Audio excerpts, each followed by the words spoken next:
Hello everyone and welcome to my channel learn wise. और आज के इस वीडियो में हम डिस्कशन करेंगे some of the more salient feature of the Indian constitution. मेरा जो लास्ट वीडियो था उसमें मैंने आपको बताया था about the directive principle of state policy, about the fundamental duties and a secular state and universal adult franchise. तो I hope वो वीडियो आपने देख लिया होगा। अगर आपने वो वीडियो नहीं देखा है तो पहले उस वीडियो को जरूर देखिए, जिसका लिंक मैं आई बटन में प्रोवाइड कर दूंगा। तो चलिए हम आज के टॉपिक्स को स्टार्ट करते हैं। तो आज का सबसे पहला टॉपिक है अबाउट द सिंगल सिटीजनशिप। मतलब कि जो हमारा इंडियन कॉन्स्टिट्यूशन है वो हालांकि फेडरल है। फेडरल का मतलब हमारे कंट्री में डुअल पॉलिटी है, जिसमें कि सेंटर लेवल पर यूनियन गवर्नमेंट और स्टेट लेवल पर स्टेट गवर्नमेंट।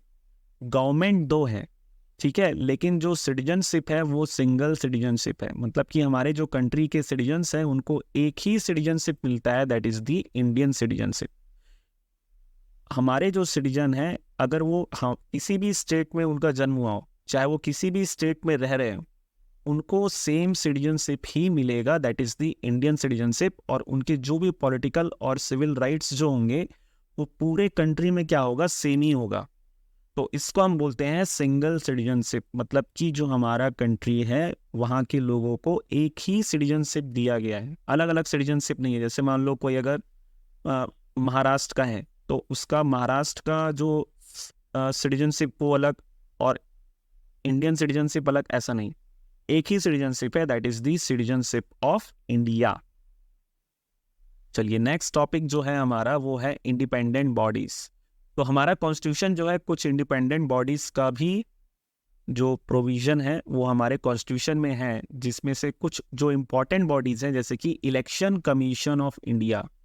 इसका काम क्या है, हमारा जो कंट्री है डेमोक्रेटिक कंट्री है और डेमोक्रेटिक कंट्री में जरूरी है कि जो इलेक्शंस होते हैं वो फ्री एंड फेयर तरीके से इलेक्शन हो। तो इलेक्शन कमीशन ऑफ इंडिया का काम है इलेक्शन कंडक्ट कराना for the parliament, for the state legislative assembly, for the office of the president of India and the office of vice president of India. ठीक है, उसके बाद controller and Auditor General of India, मतलब कि CAG, ये एक दूसरा office है। इसका काम है ऑडिट ऑफ अकाउंट्स। मतलब कि जो भी सेंट्रल गवर्नमेंट या स्टेट गवर्नमेंट्स के जो भी खर्चे जो उनके होते हैं या जो उनकी आमदनी होती है, ठीक है, रेवेन्यू एंड एक्सपेंडिचर के अकाउंट्स को चेक करने का काम किसका है, Controller and Auditor General of India का है। ठीक, उसके बाद Union Public Service Commission. Union Public Service Commission जिसको UPSC भी कहते हैं, इसका क्या काम है, एग्जामिनेशन कंडक्ट कराना for the selection of officers for the all India services and the higher central services. ठीक है, तो UPSC का काम है conduct of the examination for all India services and higher central services. Next है हमारा emergency provisions. Emergency provisions का मतलब ये है कि भाई अगर मान लो हमारे देश में कुछ इमरजेंसी आया, कुछ खतरा आया, ठीक है, कुछ डेंजर आया, कुछ एक्स्ट्रॉर्डनरी सिचुएशन अगर क्रिएट होता है, तो ऐसे केस में प्रेसिडेंट्स के पास, प्रेसिडेंट ऑफ इंडिया के पास कुछ स्पेशल पावर है।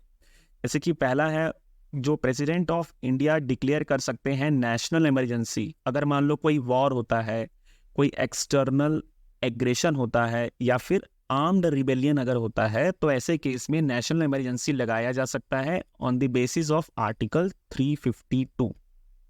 उसके बाद है स्टेट इमरजेंसी। स्टेट इमरजेंसी जो है किसी पर्टिकुलर स्टेट में ही लगता है और इसको प्रेसिडेंट्स रूल भी कहते हैं।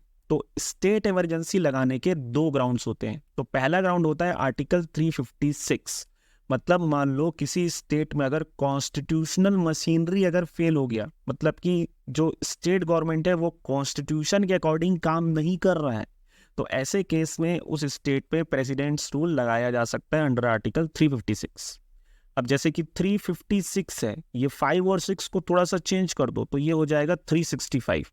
तो दूसरा ग्राउंड तैयार होता है 365 से। अगर मान लो जो स्टेट गवर्नमेंट है वो अगर सेंट्रल गवर्नमेंट की बात नहीं मानता, उनके द्वारा दिए गए डायरेक्शंस को फॉलो नहीं कर रहा, तो भी उस स्टेट में क्या लगाया जा सकता है, स्टेट इमरजेंसी लगाया जा सकता है। नेक्स्ट है हमारा फाइनेंशियल इमरजेंसी। फाइनेंशियल इमरजेंसी मतलब कि अगर मान लो कोई फाइनेंशियल खतरा अगर आ रहा है या फिर फाइनेंशियल इनस्टेबिलिटी अगर क्रिएट हो रहा है, तो उस केस में भी फाइनेंशियल इमरजेंसी लगाया जा सकता है under article 360।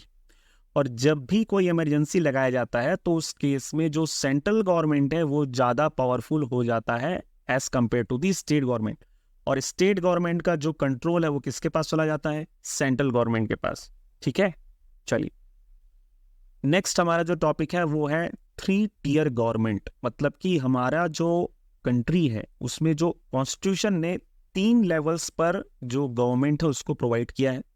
All India level पर यूनियन गवर्नमेंट, स्टेट लेवल पर स्टेट गवर्नमेंट और लोकल लेवल पर लोकल गवर्नमेंट। लोकल गवर्नमेंट दो, पहला है आपका 73rd अमेंडमेंट 1992 जो हुआ था कॉन्स्टिट्यूशन में, उससे जो तीसरा लेवल एक तो गांव के लेवल पर किया गया जिसको बोलते हैं हम रूरल लोकल गवर्नमेंट या फिर पंचायत।